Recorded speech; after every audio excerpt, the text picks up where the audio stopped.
ناظرین السلام علیکم. ناظرین ڈاکٹر دانش پروگرام سوالیے کے ساتھ حاضر ہے.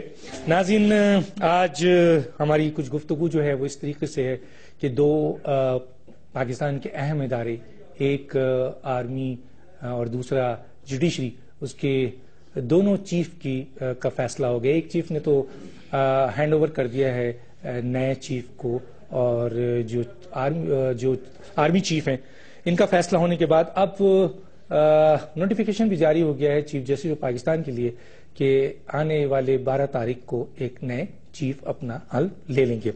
ایسی صورتحال میں جب دو اہم اداروں کے چیف کی تبدیلی ہوئی ہے تو اس میں پاکستان کے اندر اندرونی اور خارجی یعنی بیرونی کیا تبدیلی آئے گی، کچھ پالیسیز میں تبدیلی آئے گی، کس قسم کے حالات ہوں گے، آیا جوڈیشری ہے، آرمی ہے، جو موجودہ حالات ہیں، چیلنجز ہے، اس کو کیسے دیکھا جائے گا. اور پھر جو وتندہ تبدیلی ہوئی ہے آرمی کے اندر، آیا وہ تبدیلی جو ایک سوال بہت زیادہ اٹھ رہا ہے، اور وہ سوال یہ ہے کہ آیا پرائم منسٹر آف پاکستان کا کانسٹیٹیوشنل ڈسکریشن ہے، ریکمنڈ ہوتا ہے 3 نام اس کے بعد وہ کسی کو بھی لگا سکتے ہیں. لیکن جیسے کہ ان کی اسٹیٹمنٹ بھی تھی کہ وہ سینئر موسٹ کو لگائیں گے، لیکن جو سینئر موسٹ تھے ان کو نہیں لگائے گئے. لیکن جو سوال اب اٹھایا جا رہا ہے وہ یہ اٹھایا جا رہا ہے کہ اگر سینئر موسٹ کو نہیں لگایا گیا تو اس کا کیا ریزن ہے کہ اور سینئر موسٹ نے جو ہے اس سلسلے میں ریزائن بھی کر دیا. اس کے اوپر مختلف کوشچنز ہیں، مختلف اسپیکولیشنز ہے، آیا کتنی بات صحیح ہے. لیکن جو نئے چیف آئے ہیں ان کی ڈائریکشنز کیا ہوگی. اور پھر بہت ایک اہم سوال ہے،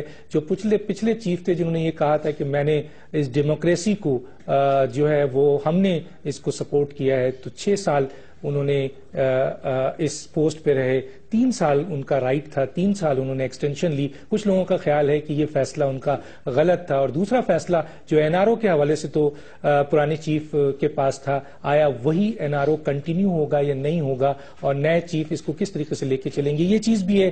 اور اس کے ساتھ ساتھ یہ ہے کہ جوڈیشری کا ایک بہت بڑا سلسلہ چلا ہے چودھری افتخار کے نام کے حوالے سے. آپ سب کچھ جانتے ہیں، میں ڈیٹیل میں نہیں جانا چاہتا کہ آیا آنے والے جو نئے چیف ہیں کیا سپریم کورٹ اسی طرح کا ریئیکٹ کرے گی، سو موٹو نوٹس لے گی، ان کا ایکشن وہی ہوگا، یا اس کے اندر تبدیلی آئے گی، اور کس قسم کی تبدیلی آئے گی. اور بہت اہم کیسز جو آلریڈی پڑے ہوئے ہیں، جو موجودہ چیف کے زمانے میں ختم ہو جانے چاہیے تھے وہ نہیں ہوئے، آیا جو بہت اہم کیسز ہے یہ آنے والے چیف کے لیے ایک چیلنجز ہوگا، اور کس طریقے سے یہ سلسلہ چلے گا اس پہ بات کریں گے. اور اس کے ساتھ ساتھ ڈرون اٹیک کا ایک بہت اہم مسئلہ ہے.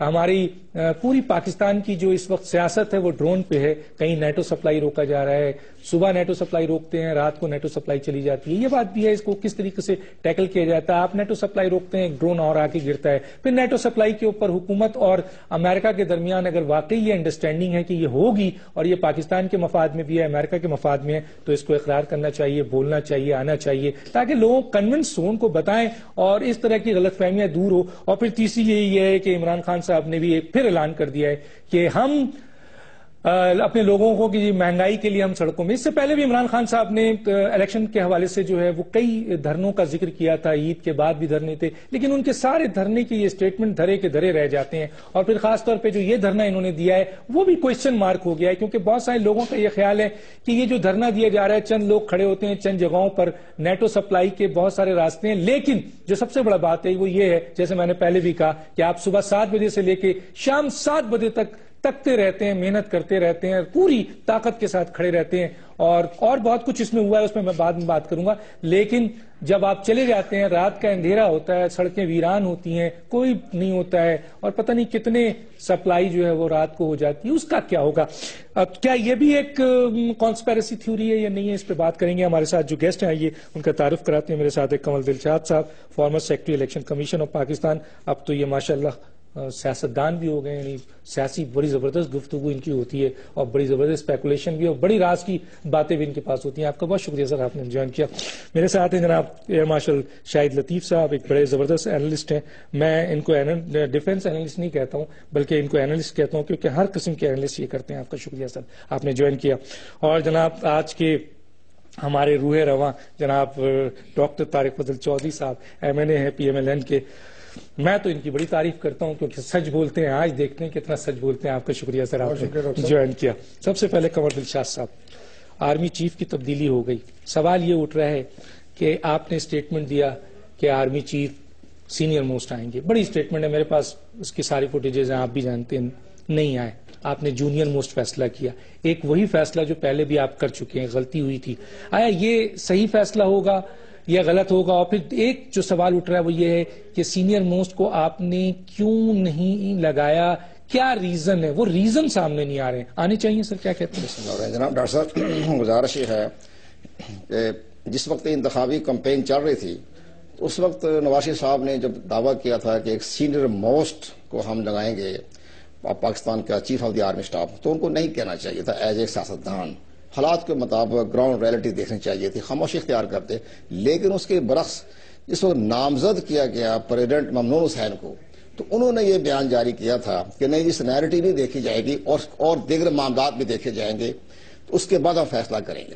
بہرحال ممنون حسین صاحب کی بات اسٹیٹمنٹ بہت درست تھی, لیکن as a prime minister Pakistan باتیں بن گئے تو انہوں کو یہ اسٹیٹمنٹ نہیں دینا چاہتے. باقی رہ گیا جنرل ہارون کے بارے میں, ظاہر ہے ہم تمام دوستوں کو جانتے ہیں, بہت اپ رائٹ قسم کے جو جنرل لیفٹیننٹ جنرل تھے, اور انہیں سوات میں انہوں نے بڑا کامیاب آپریشن کیا تھا, بڑا دلیری سے اور بہادری سے. ہمیں جو لوگ ملتے ہیں, ہمارے کافی عزیز ہیں جو نارتھ وزیرستان میں اس وقت ڈیوٹی دے رہے ہیں, وہ کہتے ہیں کہ ہم کو سیلوٹ کرتے ہیں. وہ ہیلی کاپٹر میں سے آتے تھے, کمانڈو کی حیثیت سے وہیں چھلانگ لگاتے تھے, جمپ لگاتے تھے, ہمارے سامنے موجود ہوتے تھے اور ہمیں حوصلہ بڑھتا تھا. پھر ہم تمنا کرتے تھے کہ اگر ہمیں شہادت ہو گئی تو ہمیں ہماری بڑا اعزاز کی بات ہو. یعنی وہ اتنا بڑا اپ رائٹ جنرل ہارون تھے. ظاہر ہے ان کی خدمات ہے پاکستان کے انتہائی وفاداروں میں سے بھی ہیں. لیکن ان کے ساتھ ایک بڑا واقعہ جو ہوا 12 اکتوبر کا, کہ 12 اکتوبر 19 کو تو انہوں نے ایک general Mahmood corps commander Pindi تھے, اور اس کے بعد وہ میجر جنرل شاہد عزیز وہ ڈائریکٹر جنرل ملٹری آپریشن تھے. اب اگر وہ کسی کو اپنے آرڈر جاری کرتے ہیں کہ آپ ہمارے حکامات پہ عمل درآمد کروائیں, اور وہ چلے گئے پرائم منسٹر ہاؤس میں تو کسی ڈیوٹی دینے کے لیے, تو وہ اس کو نہیں سامنے رکھنا چاہیے تھا. ان میں چند اور باتیں بھی تھی کہ انہوں نے چند ان کے عزیز وقاروں کو بھی تحویل میں لیا تھا. وہ ایک ڈیوٹی تھی, فرائض تھے, کوئی بھی کہہ سکتا تھا. تو اس کو انہوں نے اگر یہ نقطہ اگر کل کو اگر جنرل ہارون پبلک میں آ کے یہ باتیں بتانے شروع کریں کہ ذرا مجھے اس لیے chief of the army staff نہیں بنایا کہ میرے 12 اکتوبر کو میں نہیں, تو یہاں پھر میلا فائڈ ہو جاتا ہے پرائم منسٹر کا فیصلہ. میرے دوست بیٹھے ہیں طارق فضل صاحب, ان سے معذرت کے ساتھ, یہاں میلا فائڈ ثابت ہو جائے گا کہ ہم میلا فائڈ ہو. پرائم منسٹر کو میلا فائڈ نہیں کرنا چاہیے. بدنیتی کی سزا بہت سخت ہے ہمارے آئین کے اندر, کہ اگر جہاں ثابت ہو جائے میلا فائڈ تو اس کی سزا بہت سخت ہے, ڈسکوالیفیکیشن بھی ہو سکتی ہے, تمام فیصلے بھی نلوڑ ہو سکتے ہیں. تو یہاں جنرل ہارون کی خدمات کا اعتراف جو تھا وہ ظاہر ہے کہ ٹھیک ہے. باقی تو 19-20 کے فرق ہے. جنرل راشد کو بنایا ہے, محمود کو بھی تھوڑا سا فرق ہے, ایک ہی کورس. میں آگے بات کروں گا ایئر مارشل صاحب سے تھوڑا سا لیتا ہوں. ایئر مارشل صاحب, اگر یہی فیصلہ آنا تھا تو 1 مہینہ پہلے 6 تاریخ 8 تاریخ ایک ریٹائرمنٹ ہوتی ہے, پھر 28 کو ہوتی ہے, ایک ساتھ لے جا کر دونوں کا فیصلہ. لوگوں کا خیال ہے کہ شاید جنرل ہارون کو جوائنٹ چیف آف اسٹاف کی آفر دی گئی, ایک لوگوں کا خیال ہے, اور انہوں نے کہا کہ سینئر موسٹ آرمی چیف ہوتا ہے, اور جنرل کیانی بھی سینئر موسٹ تھے, اور وزیر اعظم نے بھی کہا تھا. تو انہوں نے جب جوائنٹ چیف آف اسٹاف کی پوزیشن دی تو کہا گیا ہے کہ کیونکہ جوائنٹ چیف آف اسٹاف کی پوزیشن سینئر ہوتی ہے, چاہے وہ سیریمونیل ہی ہو, جنرل ہارون نے اسے لینے سے انکار کر دیا. ایک نیوز ہے, ذرائع کہہ رہے ہیں. اس کے بعد جو جنرل راشد تھے ان کو جو آرمی چیف بننا تھا, جب جنرل ہارون نے معذرت کر لی تو پھر سینئر موسٹ جنرل راشد بن گئے, جس کی بنیاد پر ان کو اس پوسٹ کو جانا پڑا جو کہ جوائنٹ چیف آف اسٹاف کی پوسٹ تھی. اور پھر اس طریقے سے تیسرا جو جنرل راشد راحیل کہیں منظر عام پہ نہیں تھے, ان کو آرمی چیف بننا پڑا. کیسے دیکھتے ہیں اس کو آپ؟ دیکھیں, میرے علم میں یہ بات نہیں ہے جو آپ کر رہے ہیں. میری ابھی تک ڈائریکٹ ان سے سلسلے میں بات نہیں ہوئی, لہٰذا اس پہ تو میں کامنٹ نہیں کر سکتا کہ کیا ان کو آفر کیا گیا. میں نہیں سمجھتا, یہ میرا ذاتی اسیسمنٹ ہے. میں نہیں سمجھتا کہ اگر سینئر موسٹ کو, یہ بڑی ایک نیچرل چیز ہے اور سب چیزیں ہو چکی ہیں. ایسا بھی ہوا ابھی ریسنٹ پاسٹ میں کہ جو جونیئر تھے ان کو چیئرمین بنا دیا گیا اور سینئر کو آرمی چیف بنا دیا گیا. تو آرمی چیف سینئر پوزیشن میں بھی ایک جونیئر چیئرمین کے انڈر اپنی ڈیوٹیز انجام دیتے رہے. اب ایک سینئر آدمی کو اگر آپ چیئرمین بنانے جا رہے ہیں تو میرا نہیں خیال کہ اس کے پاس کوئی ایسی وجہ بنے گی جس کے تحت وہ یہ کہہ سکے کہ میں اس کو ریجیکٹ کرتا ہوں. اور وہ یہ کوٹ نہیں کر سکتا کہ چونکہ آپ پہلے سینئر آدمی کو آرمی چیف بناتے رہے, کیونکہ سینئر کو بھی آپ آرمی چیف بناتے رہے اور جونیئر کو بھی بناتے رہے, تو یہ تو کوئی کیٹیگورک چیز بھی نہیں ہے اور کہیں کتاب میں بھی نہیں لکھا ہوا. سو میں یہ سمجھتا ہوں یہ شاید ری عمر ہے. اب آپ آ جائیں اصل معاملے کی طرف. بات یہ ہے کہ جیسے کنور صاحب نے بھی کہا، یہ چیزیں بڑی سینسٹیو ہوتی ہیں. ایک پرائم منسٹر کا اتنی دیر پہلے یہ کہہ دینا پری الیکشن کیمپین میں کہ جی سینیورٹی پہ معاملات ہوں گے، یعنی آپ دنیا کو یہ ظاہر کر رہے ہیں کہ ہم بڑے انصاف پسند لوگ ہیں اور بڑا جو ہے معاملہ جو ہے وہ عدل کے ساتھ ہوگا. تو کیا آپ اپنی کیمپین میں جان ڈال رہے ہیں کہ بنیاد؟ کیونکہ ان دنوں یہ تھی آپ سے جو پچھلی حکومت تھی انہوں نے تو کوئی بھی کام صحیح نہ کیا. جتنی بھی اپائنٹمنٹس ان کے دور میں ہوئی ان کا نہ سر سمجھ آیا نہ پاؤں سمجھ آیا.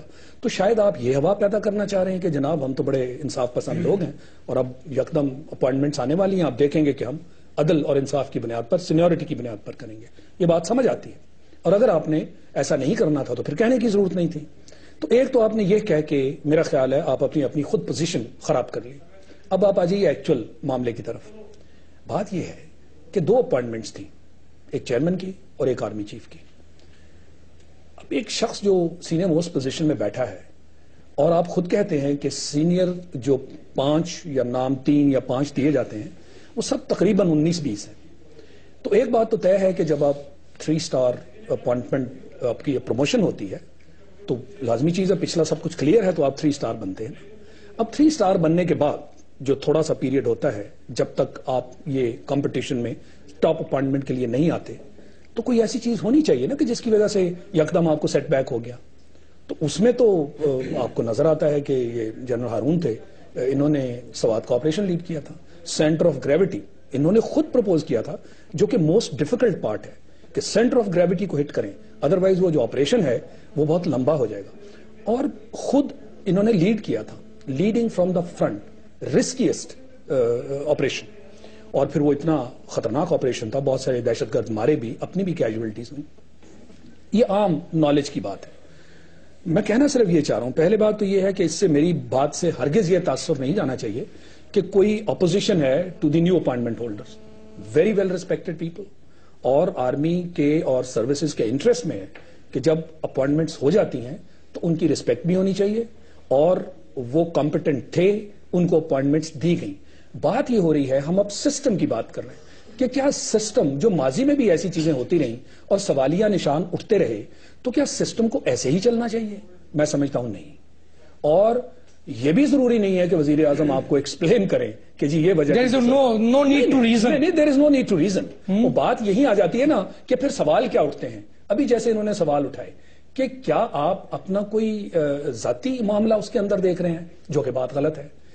آپ نے میرٹ کی بات کرنی ہے، سینیورٹی کی بات کرنی ہے، قوم کے مفاد کی بات کرنی ہے، سروس کے مفاد کی بات کرنی ہے. تو ذاتیات کا تو بیچ میں نہیں آتا ہے. تو یہ شک و شبہات رہتے ہیں. کیوں اٹھے کہ جی ایک کمانڈو؟ تو کیا آئندہ پھر لوگ کمانڈو ونگ میں جانا بند کر دیں گے کہ کمانڈو تو ڈینجرس لوگ؟ جی ڈاکٹر صاحب کیا کہتے ہیں؟ چیف نہیں بنایا. اس کے اوپر کوئی کوشچن کیا کروں؟ 2 کوشچن. میرا خیال آپ کے سوال کی ضرورت نہیں ہے. بہت ساری چیزیں ہیں جو وضاحت طلب ہیں اور بہت سیدھی سیدھی ہیں. آپ نے جو اپنے انٹرو میں کہا اور جو ہمارے بہت سینئر اور قابل احترام جو ہمارے اینالسٹ ہیں جو انہوں نے بات کی، سب سے پہلے میں تھوڑی سی وضاحت کر دوں. جو جناب نے یہ فرمایا کہ آرمی چیف کا معاملہ جس انداز سے ہوا اور اس کے بعد چیف جسٹس صاحب کی اپوائنٹمنٹ اور جو نئے چیف جسٹس آ رہے ہیں ان کی جس طریقے سے نوٹیفکیشن ہوا، دیکھیں 2 بالکل الگ الگ موضوعات ہیں اور دونوں میں پرائم منسٹر کا جو پریروگیٹو ہے وہ بالکل مختلف ہے. جو پرائم منسٹر کا استحقاق ہے، چیف پہ نہیں جاتا، چیف جسٹس پہ نہیں جاتا. نہیں آپ ذرا اس پہ آ جائیں. میں وضاحت کر رہا ہوں، صرف میں طریقہ کار بتا رہا ہوں. اب بڑی تفصیل سے دونوں صاحبان نے بات کی ہے، میں دونوں کا کمپیرزن کر رہا ہوں. آرمی چیف کی اپوائنٹمنٹ میں پرائم منسٹر کو یہ استحقاق حاصل ہے، اس کا اختیار ہے کہ اس کے پاس جو 3 یا 5 نام بھیجے جاتے ہیں ان میں سے ایک کا وہ اختیار ہے اسے کہ وہ اس کو منتخب کرے. ان کا یہ اختیار یہ بھی ہے کہ ان تینوں کو چھوڑ کے وہ کسی کو بھی کر سکتے، کسی کو بھی کر سکتے ہیں. بالکل ایگریڈ. چیف جسٹس کی اپوائنٹمنٹ میں پرائم منسٹر کا کوئی اختیار نہیں ہے. سینئر موسٹ جج نے خود بخود ہونا ہے. وہاں پہلے اور جلدی اور بات میں آپ کو یہ بتا سکتا ہوں، مجھے صرف 2 منٹ. نہیں کہا گیا. میرے ناظرین ذرا کنفیوز ہو جائیں گے میں بات کیا کرنا چاہ رہا ہوں. آپ سنیں گے تو ظاہر ہو جائے گا. یہ چیف جسٹس 9 مہینے کے لیے، اس سے اگلے 3 مہینے کے لیے، اس سے اگلے 26 دن کے لیے، اس سے اگلے جو ہے وہ 3 سال کے لیے، یہ پوری ساری قوم کو پتا ہے. اس میں پرائم منسٹر کا کوئی اختیار نہیں ہے. تو یہ 2 الگ موضوعات ہیں. پہلی بات یہ ہے، اس لیے میں نے کہا وضاحت ضروری ہے، دونوں کو آپس میں مکس نہ کیا جائے. جہاں تک تعلق ہے جی آرمی چیف کی اپوائنٹمنٹ کا، میں یہ گزارش کروں گا کہ اس میں قطعی طور پہ پرائم منسٹر کی کوئی میلافائڈی بالکل بھی نہیں ہے. اگر انہوں نے جنرل مشرف کو جو ساری جو بھی 12 اکتوبر کی بات ہو رہی ہے، جو سب اس کے محرک تھے اور بینیفیشری تھے، اور سب سے زیادہ ہمارے تو اسی لیے اگر ہم نے اپنے ذاتی معاملات کی حد تک اگر ہم نے ان کو معاف کر دیا تو یہ تو میرے خیال اس وقت میجر ہوں گے. میجر ہارون کی بات ہو رہی ہے، یہ اس وقت شاید میجر ہوں گے. انہوں نے تو اپنی کمانڈ کا ظاہر ہے وہ تو انہوں نے اوبے کرنا تھا. یہ بات بالکل بھی نہیں ہے. اور میں یہ بات بھی عرض کر دوں جو مارشل صاحب نے کہا، دیکھیں جب نام پرائم منسٹر کے پاس جاتے ہیں، اس وقت جو فوج ہے اس کے جتنے افسران ہیں سب قابل احترام ہے، اور میں سمجھتا ہوں جو ان کی قربانیاں ہیں، جو فوج کا کردار ہے وہ ابو بورڈ ہے. اس وقت صرف فوج کو سرحدوں کی حفاظت نہیں کرنی، ملک کی جو داخلی صورتحال ہے، جو چیلنجز ہیں، دہشت گردی میں میرا خیال ہے ہماری جتنی شہادتیں افواج پاکستان کی دہشت گردی کی جنگ میں ہو چکی ہیں، اتنی 65 کی 71 کی جنگ میں نہیں ہوئی. کارگل میں شاید اتنی شہادتیں نہیں ہوئی ہوں گی. اگر ریکارڈ آپ اٹھا کے دیکھیں تو یہ سب سے بڑی جنگ یہ لڑ رہے ہیں. اگر پرائم منسٹر یہ سمجھتے ہیں کہ یہ جو آرمی چیف، یہ جنرل جو ہیں، یہ بہتر انداز سے ان چیلنجز کا مقابلہ کر سکتے ہیں، تو میرا یہ خیال ہے کہ انہیں اس وضاحت کی ضرورت نہیں ہے. پروگیٹو ہے ان کا، اس میں اس کو اس انداز سے بالکل نہیں لینا چاہیے. مجھے بریک اور بڑی سینسٹیو پوزیشن ہے آرمی چیف، میں بریک اسے متنازع بھی نہیں بنانا چاہیے. میں تھوڑی سی بات کروں گا آدھا منٹ. میں آپ کو دوبارہ ہی آپ کو دیتا ہوں. ناظرین، میں یہاں پر ایک سوال اور بھی اٹھتا ہے، بریک پہ جانے سے پہلے یہ سوال کر لوں کہ میں تو ایک طالب علم ہوں اور ظاہر ہے ان سے سیکھتا ہوں اور سنتا ہوں اور پڑھتا ہوں. آرمی چیف کے لیے عموماً کوشش یہ کی جاتی ہے کہ ایسی پوسٹوں پہ انسان کو لایا جائے جو کہ آگے چل کر وہ آرمی چیف کی پوزیشنز کو سمجھے، کیونکہ ہمارے بھی یہی ہوتا ہے کہ وہ ہم پلان کرتے ہیں، جنرلز کو گروم کرتے ہیں، تیار کرتے ہیں اور پھر لے کے اس کو وہاں تک لاتے ہیں. جہاں خاص طور پہ جو پوسٹ ہے وہ جنرل سٹاف کی پوسٹ کے بارے میں کہا جاتا ہے عموماً کہ اس جگہ پر جو جنرلز کو لایا جاتا ہے وہ ایک طریقے سے یہ ہوتا ہے کہ وہ آرمی چیف کی طرف جاتا ہے. لیکن ماضی میں ہم نے دیکھا D G I S I senior most تھے، ان کو بنا دیا گیا، وہ سینئر تھے. تو یہ بھی ایک کوشچن ہے. لیکن اب سوال یہ پیدا ہوتا ہے کہ میں آگے چل کے پوچھوں گا کہ جوائنٹ چیف آف اسٹاف کی جو پوسٹ ہے وہ اس کی ایک سمری ہے، جو آج سیریمونی پوسٹ ہے، لیکن اس کی ایک سمری پڑی ہے کہ اگر اسے پرائم منسٹر سائن کر دیتے ہیں تو وہ پھر سیریمونیل پوسٹ نہیں ہوگی، بلکہ اس کے پاس سارے اختیارات آ جائیں گے اور اس کے بعد آرمی چیف کی پوزیشن وہ نہیں رہے گی جو آج ہے. اس کے اوپر ہم آگے چل کے بات کریں گے. ایک چھوٹا سا بریک، پھر واپس آتے ہیں.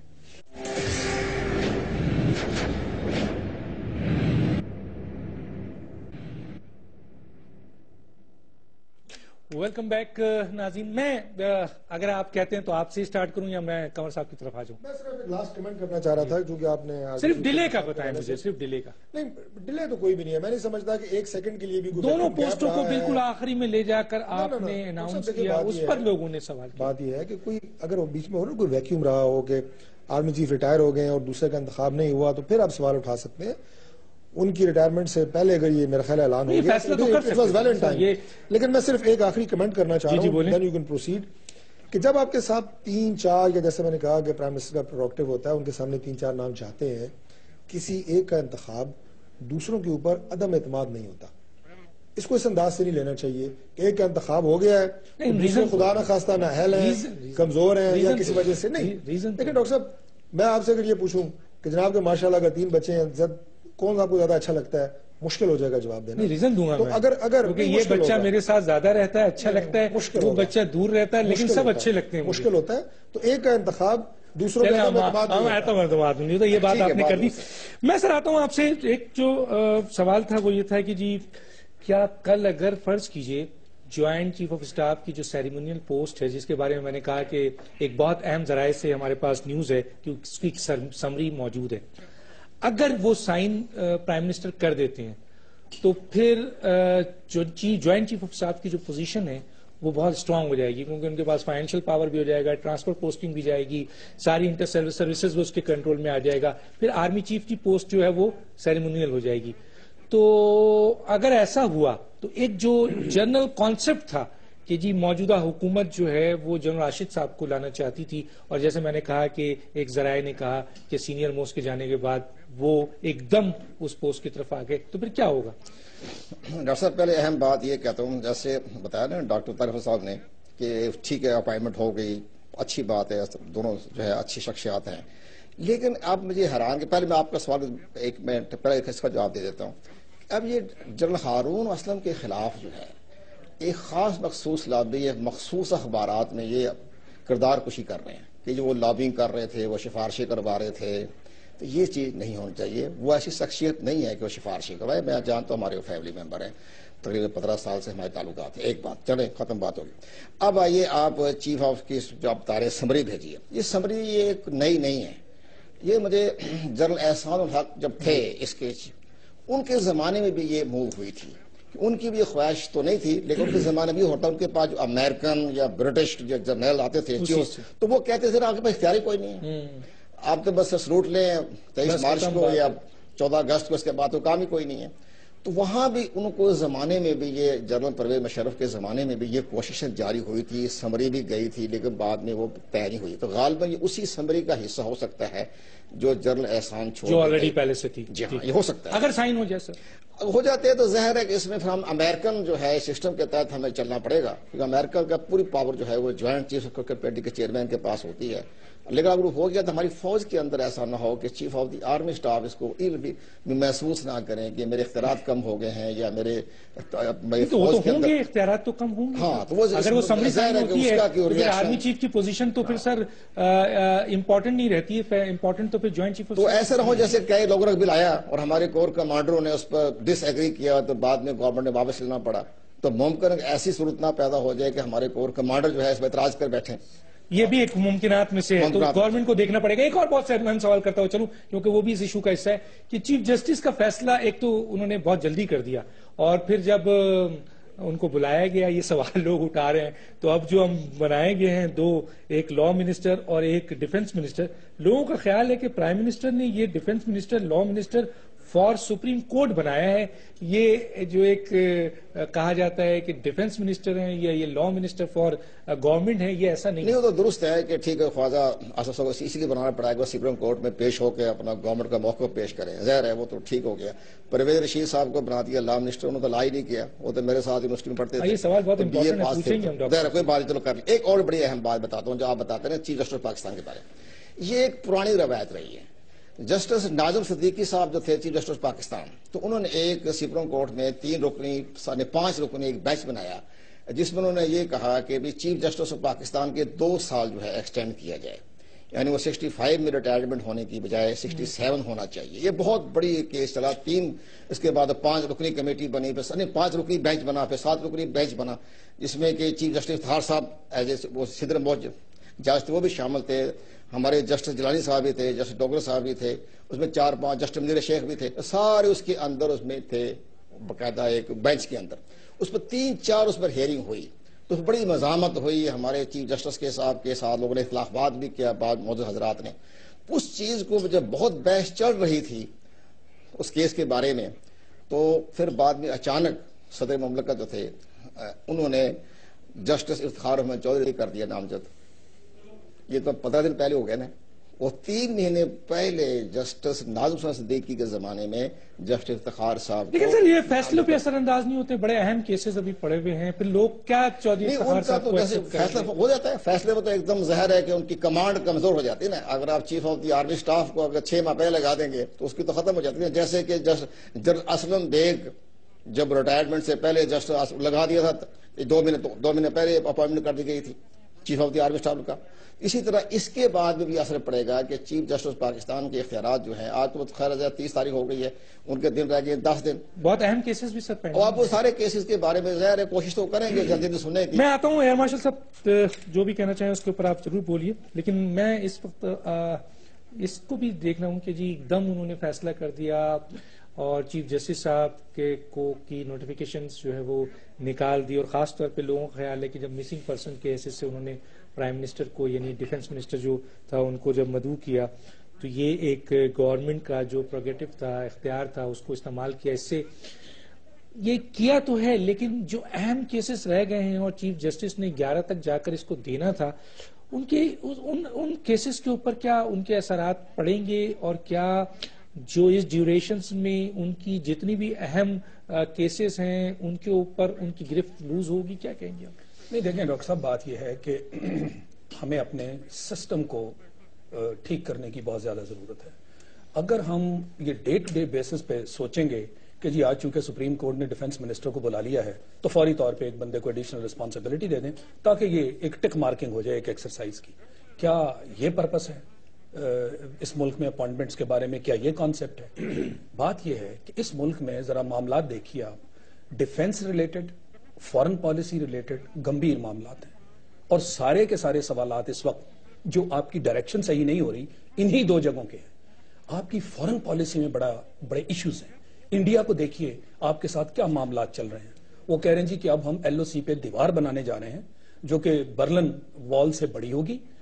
ہم کہہ رہے ہیں ویزا ریلیکسیشن کر دیجیے. ایل او سی کے اوپر پچھلے 10 مہینے سے انہوں نے ایک واویلا بچایا ہوا ہے.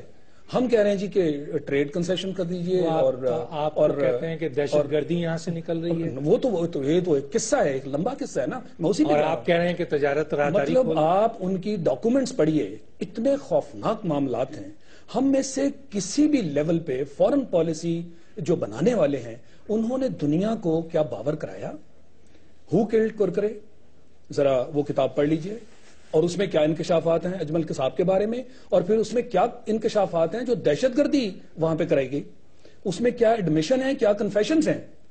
ہمیں اس ملک میں کسی کو پتا ہے کہ یہ اس طرح کی ایک کتاب اور کسی نے لکھی؟ کس نے لکھی؟ آئی جی پی نے لکھی. ٹھیک ہے، پرائم منسٹر کو یہ بات کون بتایا؟ S M Musharraf. Prime minister کو کون بتایا؟ سو کیا ایک تو اس کی بات کریں، وی کے سنگھ ان کا ایکس آرمی چیف، اس نے کنفیس کیا کہ جناب یہ جو میں نے ٹی ایس ڈیز کے نام سے ٹیکنیکل سروسز ڈویژنز بنائی، ایکچولی وہ خفیہ یونٹس تھے. ان خفیہ یونٹس کے ذریعے مجھے ٹاسک کیا گیا تھا کہ دہشت گردی پھیلانا ہے پاکستان میں بھی، اور جو ہندوستان میں دہشت گردی ہے پاکستان کا نام بدنام کرنے کے لیے وہ بھی انہی یونٹس نے کر لی.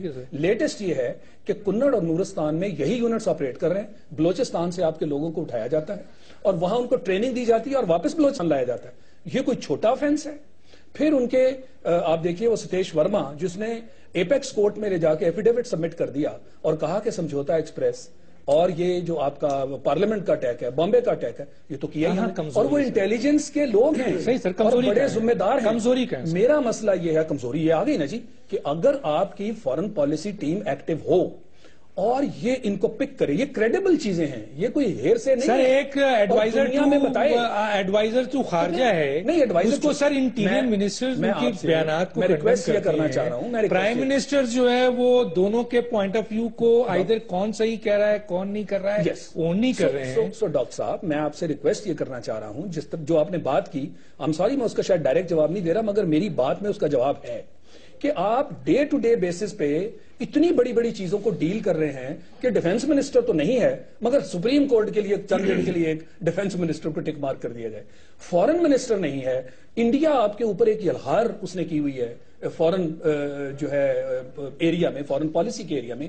اور آپ کے پاس اتنا ٹائم نہیں ہے. آپ کے پاس آبویسلی پرائم منسٹر کے پاس ٹائم نہیں ہے کہ وہ چیزوں کو نہ صرف ان چیزوں کو بلیم بھی نہیں کرتا، نہ پارلیمنٹ میں ان کو بلیم بھی نہیں کرتا، کیونکہ فارن پالیسی ایک ڈیڈیکیٹڈ معاملہ ہے اور پاکستان کے پرابلمز ہیں. لیکن سر اپوائنٹ کرنے کی اتھارٹی تو پرائم منسٹر کی ہے نا سر. نہیں، انہی کی جورسڈکشن. تو پھر اس کے جوابات قوم کو چاہیے، لیکن کیوں نہیں کر رہے آپ؟ اس کی وجہ چاہیے نا کہ معاملات گمبھیر ہیں. ان ایریاز کو آپ تو بہت اہم ہے انہوں نے جو پوائنٹ آف ویو مسئلے کا تجزیہ بہت زبردست ہے جی، بڑی ان کی ریسرچ ہے، لیکن میں سمجھتا ہوں کہ میں ان کی اور ناظرین کی معلومات میں بہت زیادہ اضافہ نہیں کروں گا. یہ جو معاملات انڈیا کے ساتھ ہیں، ہمارے بارڈر کلیشز ہیں، ہمارا کشمیر کا ایشو ہے اور بہت ساری اور چیزیں جس طرح کے اکراس بارڈر جو ہے وہ انڈیا یہاں پہ آ کے ٹیررزم کر رہا ہے، بہت ساری چیزیں بلوچستان میں اس کے جو ہے وہ شواہد ملے ہیں، وایا افغانستان جو ہو رہا ہے وہ سارا. لیکن میں یہ عرض کروں گا کہ اس میں ہمارے انٹیلیجنس ادارے، افواج پاکستان، میں سمجھتا ہوں کہ وہ بڑے احسن طریقے سے اس کو ٹیکل کر رہے ہیں اور وہ سرتاج عزیز صاحب کی ڈائریکشنز کا انتظار نہیں کر رہے کہ وہ یہاں سے کہیں گے کہ آپ جناب جا کے بارڈر پہ یہ کریں اور وہ کریں. ہمارے انٹیلیجنس ادارے جس طرح یہ ساری باتیں کر رہے ہیں. یہ ایک بڑی بات آپ نے اگر آپ بات کاٹیں گے حکومت کی، آپ نے یہاں ناکامی خود کر لی ہے. اگر آپ بات کاٹیں گے تو میں کاٹوں گا نہیں، میں سوال اسٹیبلش ہوتا ہے تو میرا کام ہے ایز اے اینکر میں مجھے ذرا بات مکمل کرنے دیں. آپ بہت ذمہ دار ایم ایل اے ہیں، مجھے ذرا بات کرنے دیں. اور آپ نے آج پاکستان کی موجودہ ڈیموکریٹک حکومت جو بڑی الیکٹڈ حکومت ہے اس کی ناکامی ایکسپٹ کر لی ہے. مجھے ذرا بات مکمل کرنے دیں، اس کے بعد پھر ناظرین کو اور آپ کو بھی سمجھ آئے گی. بات یہ ہے کہ جو کام ہے انٹیلیجنس کے اداروں کے، اب یہاں پہ اگر تخریب کاری کر رہا ہے انڈیا تو میں نہیں سمجھتا کہ وہ انڈین فارن مشن. میری بات ڈاکٹر صاحب پلیز میں آپ سے 2 منٹ مانگتا ہوں صرف, کو سمجھ نہیں آ رہی نا میں کیا کہہ رہا ہوں اور ناظرین کے انفارمیشن دینا. وہ تو جو انٹیلیجنس ادارے یہاں پہ انڈیا کے, جیسے مارشل صاحب نے کہا ان کی انفارمیشن بڑی اتھینٹک ہے, ٹھیک ہے, میں نہیں سمجھتا کہ انڈین فارن مشن انہیں یہ ٹاسک دے رہا ہے کہ جاؤ یہ کام کرو. ان تخریب کاریوں کا جو پاکستان نے اینٹیسپیٹ کرنا ہے وہ ہمارا فارن مشن نہیں کرتا, وہ ہمارے انٹیلیجنس ادارے انٹیلیجنس نیٹ ورک کرتی ہے. جو تخریب کاریاں وہ یہاں کر رہے ہیں, جو سازشیں وہ یہاں پہ کر رہے ہیں, جو جاسوس یہاں پہ وہ بھیج رہے ہیں, ان کو پکڑنا فارن مشن کا کام نہیں ہے, وہ ہمارے انٹیلیجنس اداروں کا کام ہے اور وہ بڑے اچھے طریقے سے یہ کام کر رہے ہیں. دس از مائی پوائنٹ آف ویو. اب جہاں تک فارن پالیسی کا تعلق ہے, یقیناً وہ ہماری فارن منسٹری بناتی ہے اور وہ میں سمجھتا ہوں کہ آج کل کے دور میں جو آج کا دور ہے الحمدللہ, اس میں جتنے انڈیپینڈنٹ طریقے سے پاکستان کی خارجہ پالیسی اس وقت بن رہی ہے, سیکیورٹی پالیسی, اور میں لیکن پوچھوں گا سر میں نے 2 منٹ مانگے آپ سے. پہلی دفعہ جس طرح پاکستان کی تمام پولیٹیکل پارٹیز بیٹھی ہیں اے پی سی میں, بہت یہ ٹاپک پٹ چکا ہے, میں اس میں بہت بات نہیں کروں گا, سیکیورٹی ایشوز کے حوالے سے بات ہوئی, سیکیورٹی پالیسی کی فارمیشن کے حوالے سے بات ہوئی. یہ کلچر بھی پاکستان میں پہلی دفعہ بنا ہے کہ آپ حکومت بھی بیٹھی ہے, اپوزیشن بھی بیٹھی ہے اور آپ سیکیورٹی ایشوز کو ڈسکس کر رہے ہیں.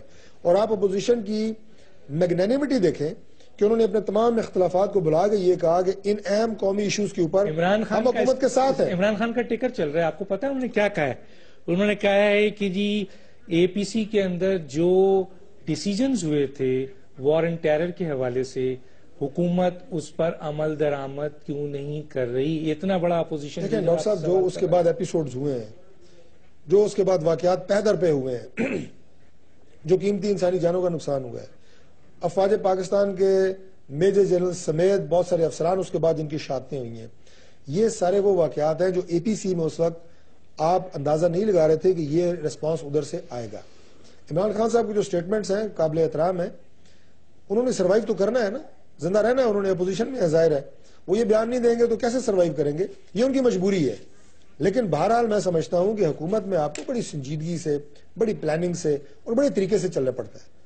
اور ہم الحمدللہ جس طریقے سے موو کر رہے ہیں, ڈاکٹر صاحب یہ بات کوئی پولیٹیکل سٹیٹمنٹ نہیں ہے, لیکن 13 سال کی جو ایک ملک کے اندر جو ایک انتشار اور گند پڑا ہوا ہے جو 12 اکتوبر سے شروع ہوا, اور سر یہ بھی اس میں دل لگیں گے, میں آگے اس کے اوپر دوں گا, مجھے کیونکہ بریک کے لیے کہا جا رہا ہے, کیونکہ بریک کے دل لگیں گے. آپ دیکھیں نا, میری آپ سے اور میڈیا سے بھی یہ گزارش ہے پالیسیز دی ہے کہ آپ بالکل یہ منٹ بائی منٹ ہماری کارکردگی کو چیک نہ کریں, اور لوگوں کو اس میں مایوسی پھیل رہی ہے کہ یار یہ لوگ آئے تھے, ابھی 2 ہفتے ہو گئے, ابھی 3 ہفتے ہو گئے, میں چھوڑیں, ابھی آپ نے ایک اپنی گورنمنٹ پہ جو عدم اعتماد کیا ہے نمبر 1, دوسرا عدم اعتماد صرف آپ کو انٹیلیجنس اداروں کی سازشوں کا مقابلہ انٹیلیجنس ادارے ٹائم نہیں ہے, ورنہ میں آپ کے سامنے رکھتا. وہ نہ آئی جی پنجاب کرے گا اور نہ وہ میں مارشل صاحب سے اس کے بارے میں پوچھوں گا, لیکن ایک اور بات کرتا ہوں چلوں.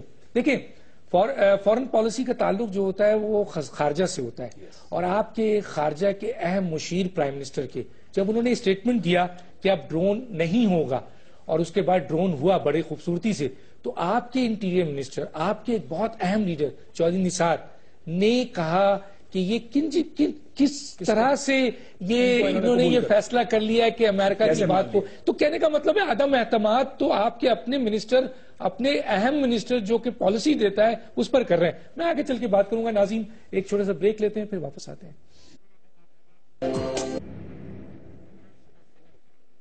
Welcome back. جی مارشل صاحب. جی یہ جو طارق فواد صاحب نے باتیں کی نا جی, اس کے اوپر میں تھوڑے سے بڑے احترام کے ساتھ ہلکی سی رسپانس دینا چاہوں گا. دیکھیں اس کانسیپٹ کو ہم کلیئر کریں. یہ جو بات ہے نا کہ چونکہ وہاں سے سیکیورٹی ایجنسیز نے کوئی کام انیشیٹ کیا تو لہٰذا سیکیورٹی ایجنسیز نے یہاں سے اس کو کاؤنٹر کرنا ہے, یہ تو بڑا نیچے والا ٹیئر ہے. یہ تو سیکیورٹی ایجنسیز بڑی نیچے آتی ہیں.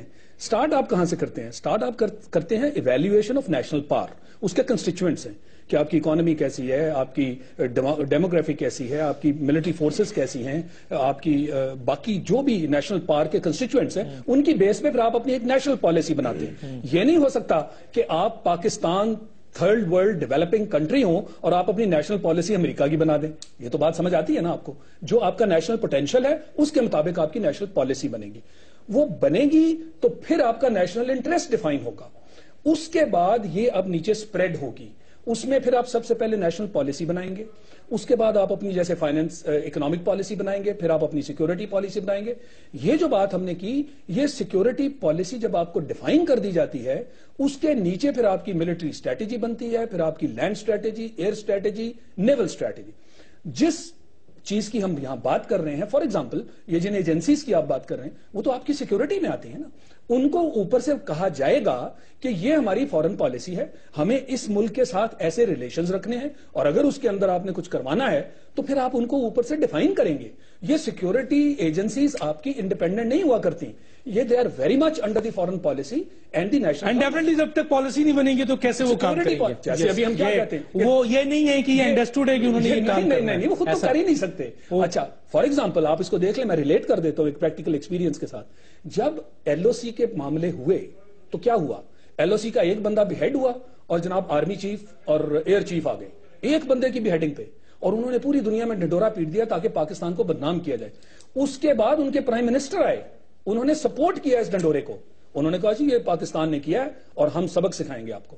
اسی طرح جب وہ 5 لوگوں کا معاملہ ہوا 5 کلومیٹر انسائڈ, وہ فورن پالیسی کا حصہ تھا, ایگزیکیوٹ تو سیکورٹی. بالکل صحیح ہے. ایکچولی مسئلہ یہ ہے کہ سرتاج عزیز کو جو ہے نا نہ چودھری نثار سیریس لے رہے ہیں, نہ ڈاکٹر طارق فضل چودھری سیریس لے رہے ہیں. آپ کی طرف بہت شارٹ کمنٹ, اس کے بعد پھر چلیں آپ بول دیں, پھر میں ان کے مارشل صاحب نے بڑی تفصیل سے جو بات کی ہے, بنیادی طور پہ انہوں نے یہی ہوتا ہے نیشنل سیکورٹی پالیسی کے پورے خد و خال سامنے رکھے ہیں. وچ ور انفیکٹ آج کے آپ کے پروگرام سرتاج عزیز پر کسی کا اعتماد نہیں. لیکن کیا مسئلہ ہے سر؟ میرا پوائنٹ ابھی بھی وہی ہے کہ جو در اندازی اکراس بارڈر سیکورٹی انٹیلیجنس ادارے کسی بھی دشمن ملک کے کرتے ہیں, ان کو کاؤنٹر ہمارے انٹیلیجنس اداروں آپ نے پالیسی دی ہوئی ہے, بالکل دی ہوئی ہے. آپ نے پالیسی دی ہوئی ہے, انہوں نے پکڑ کر بتایا کہ جی یہ آ رہے ہیں, میں سمجھتا وہی والی بات, انہوں نے پکڑ کر بتایا کہ یہ دراندازی ہو رہی ہے. آپ کیا کہہ رہے ہیں کہ یہ دراندازی ہونے دو, اور وہ دیواریں برلند بنا رہے ہیں, اور آپ کہہ رہے ہو کہ رازداری کر رہے ہیں آپ. یہ پاکستان کی اس طرح کی دیوار کے اوپر لکھی ہوئی ہے کہ کیا ہم نے کرنا ہے, یہ اس میں کوئی ڈاؤٹ نہیں. میں بالکل وقت ختم ہو جاتا ہے, کچھ آپ کہنا چاہے تاکہ بات. میں یہ کہوں گا آپ سے, گزارش کروں گا آپ کی. سرتاج عزیز پہ کوئی اعتماد نہیں ہے, ڈاکٹر طارق فضل چودھری کر رہے ہیں, ان کی عمر کا تقاضا بھی ہے زیادہ, کافی اووریج ہے. میں یہ چاہ رہا ہوں کہ چیف جسٹس آف پاکستان کی ریٹائرمنٹ کے بارے میں, جیسے ہمارے دوست ڈاکٹر طارق فضل نے بھی بتایا کہ ایک ریٹائر ہو رہے